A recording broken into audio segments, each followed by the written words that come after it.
Wa kkooti y'ekira Ivan Sseguya ayongezaayo omusango oguvunaanibwa abantu 5 abateeberezebwa okuba nga basomesa nga bano be bamu ku abo abaakwatibwa nga basangibwa n'ebigezo bya UNEB naddala eby'ekibiina ekyomusanvu. Bano kigambibwa baakwatibwa tebalina lukusa lubeera na mpapula zino.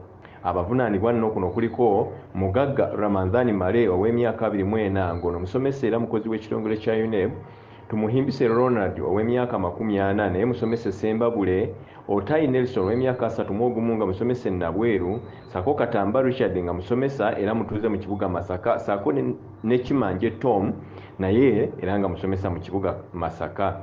Bano okuleetebwa mu kkooti kiddiridde bambega ba poliisi y'ekitongole kya UNEB okubakwata nga babalanga okufuna ebigezo ku ssimu zaabwe nga bayitira ku mukutu ogwa WhatsApp, ate nabo ne batambuza obubaka bano nga babwongerayo ku basomesa abalala. Bano balagiddwa okudda mu kkooti nga 27 Novemba omwaka guno okunoonyereza ku musango guno nga bwekukyagenda mu maaso. Bano nno beegasse ku bannaabwe abaasooka okusimbibwa mu kkooti y'emu nga ababiri ku bo baali baasalirwa dda emyezi 14 so nga n'abalala okuli Bakashaba Kevin ne Oyeki Hosea nabo olwaliro bakkiriza emisango gyabwe era omulamuzi wa kkooti eno n'abasindika Luzira beebakeyo emyezi 14 oba okusasula obukadde 5 buli omu.